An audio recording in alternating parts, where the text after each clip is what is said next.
Les paroles valorisantes sont la plus belle porte pour un dialogue constructif. Si vous introduisez un dialogue avec une parole valorisante, vous connaissez non l'impression, mon bébé, un truc comme ça, je te sens, vous le prenez dans le sens de son poil, chacune de vous, je ne peux pas donner des phrases exemples, chacune de vous connaît son nom. Et vous savez ce qu'il y a à faire, mais par orgueil, parce qu'il vous aurait blessé une fois, vous choisissez de ne plus faire. Mais en fait, quel que soit ce que l'homme vous a fait, ne cessez jamais de faire ce que vous avez à faire. Parce qu'au finish, je vais dire ça, ça paraît grotesque, c'est l'homme qui est le chef. À la fin, quand ça va dégénérer, c'est vous qui serez dans la position la plus mauvaise, en train de vous plaindre. Tout compte fait, il va poser des actes qui vont vous mettre en mal. Il fait donc bon pour vous de ne jamais cesser de faire ce que vous avez à faire. Elle se caractérise de la femme à l'homme par des appréciations. Savoir apprécier son homme quand il a posé un acte. D'accord? Savoir lui faire des compliments. Il y a un très bon psychologue qui prend un exemple concret. Votre mari est en train de passer l'aspirateur. Venez l'apprécier. Mon gars, tu es le meilleur passeur d'aspirateur du monde. Et là, il se sent. Ce que vous allez demander par la suite vous sera facilement donné. À contrario de la femme qui, quand elle fait le même travail, il ne faut pas venir dire, ma chérie, tu es la plus forte. C'est lui dire, chérie, assieds-toi, je vais t'aider à faire. Voilà nos deux mondes. Il faut savoir comprendre ça. Nous, les hommes, on doit te dire, chérie, assieds-toi, je t'aide à faire. Mais vous devez me faire comprendre que sur la terre-ci, après moi là, il n'y a plus rien. C'est pour le meilleur. Donc, lui donner des noms de héros. Pour ceux qui sont fans de cinéma, vous cherchez le film qui le capte le plus. L'acteur qui l'aime trop là, c'est son nom. Jack Bauer. Par exemple. C'est lui maintenant Jack Bauer. C'est lui Diablo. C'est lui qui est l'acteur phare.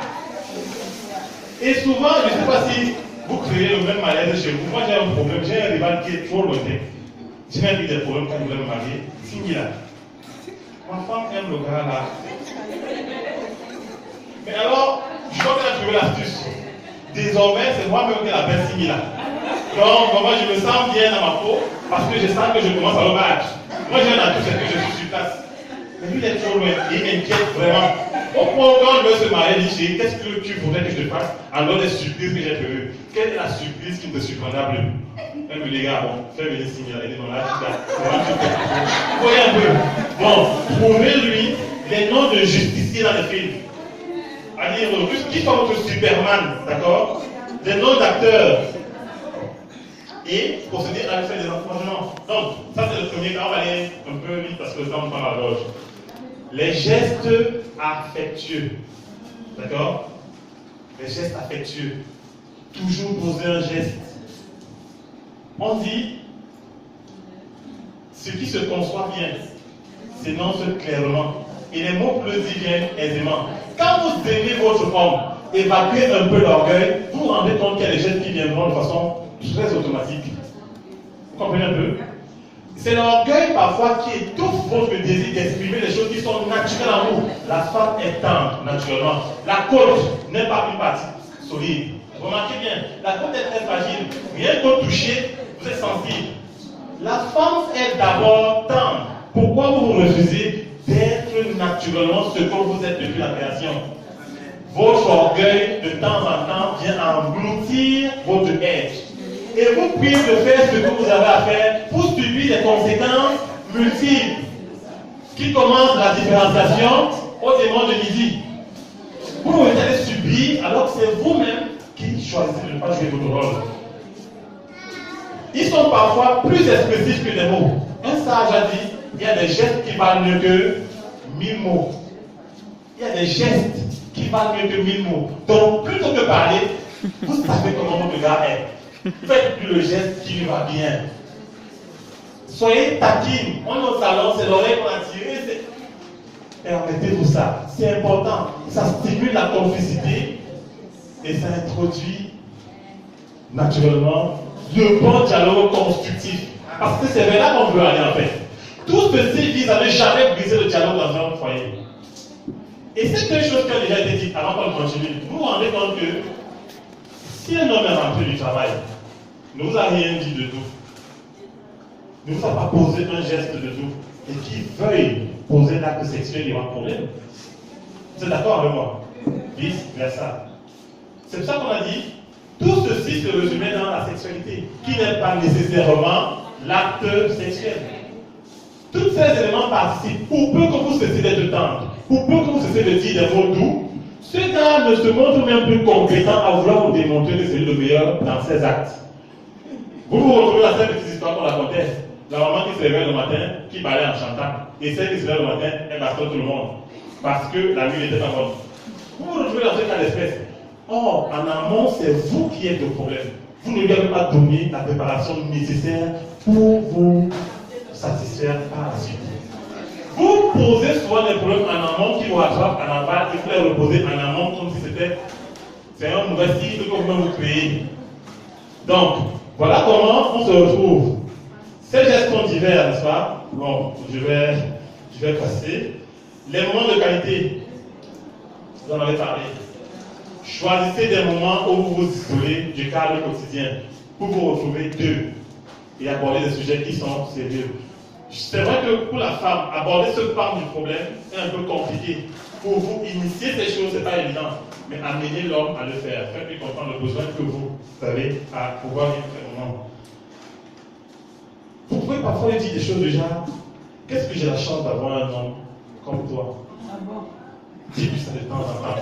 Que c'est vous qui avez la chance d'avoir un homme comme lui. Et c'est pas faux que vous avez la chance d'avoir des hommes comme nous.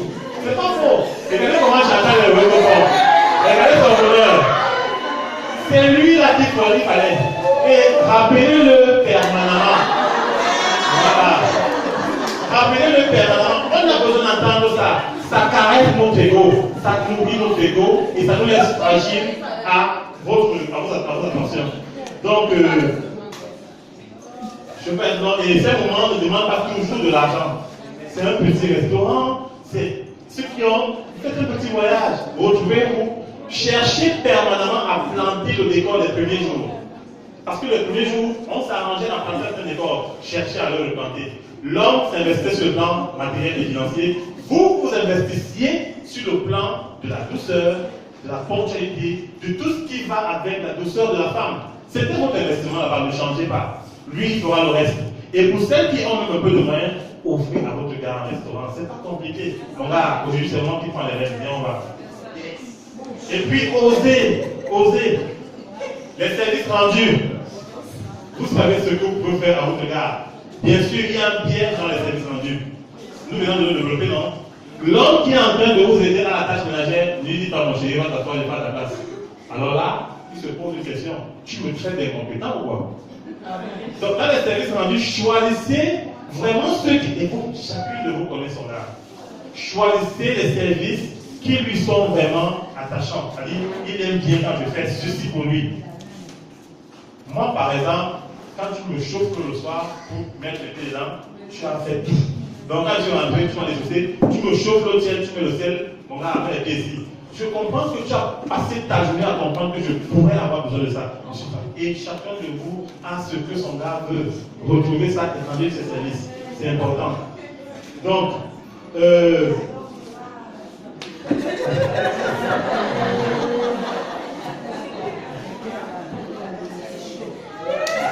il faut comprendre de façon générale que l'homme fonctionne comme l'homme de faim. D'accord? Je vais sortir par là. L'homme fonctionne comme l'homme de faim. La salle est piégée par nos enfants.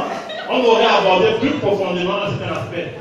Parce que ce langage, quand vous vous retrouvez dans votre champ, il a encore toute une dimension d'expression. Il faut vraiment être expressif. Parce que dans la salle, on retrouve des étoiles polaires. Dès qu'elle s'est posée la tac, le gars fait ses trucs là-bas et elle est comme ça.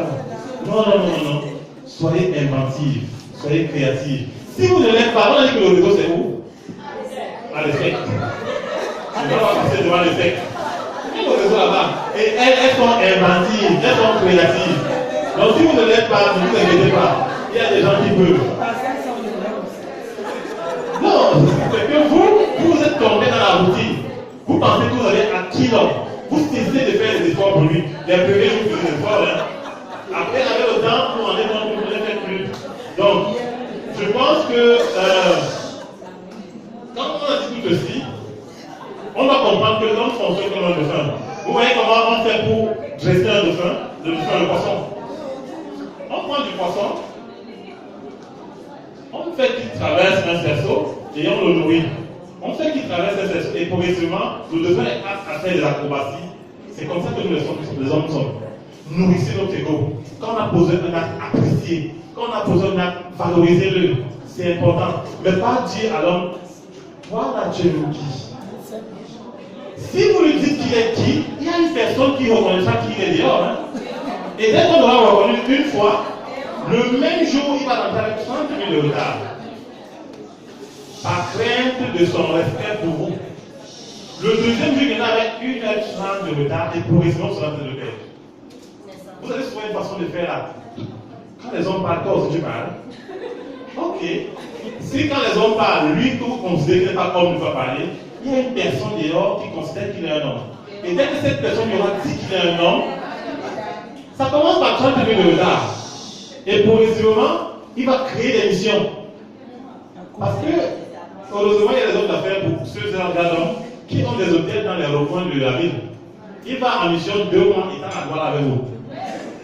Parce que vous ne savez plus lui dire ce qui est. Il faut que vous sachiez que ce sont des vérités. Si le fois, moi quand je suis en train d'écouter un cours, généralement, pendant que vous parlez à deux, je vous écoute. Mais dès que j'ai fait partie d'un cours, parler à la dame, puis d'abord, avant de continuer, vous avez 95% du tort de tout ce qui se passe. Vous êtes généralement à plus de 80% à la cause de vos problèmes dans vos foyers. Oui, les femmes. Vous êtes armés de douceur. Même dans la Bible, Dieu dit à l'homme, aime ta femme, comme j'ai mis en église. Mais à la femme, à aucun moment de la femme d'aimer l'homme, parce que naturellement elle est amour. Mais vous cessez de jouer votre rôle de temps en temps, pour vous plaindre après. Donc, jouez votre rôle, et à ces mots, je vais vous souhaiter de persévérer dans cette intelligence qui vous demande d'aller chercher qu'est-ce qu'il faudrait faire pour plaire à vos hommes. Et à la prochaine session, certainement, nous trouverons un thème qui nous permettra d'avancer. J'espère que ça vous a aidé. Bonne soirée.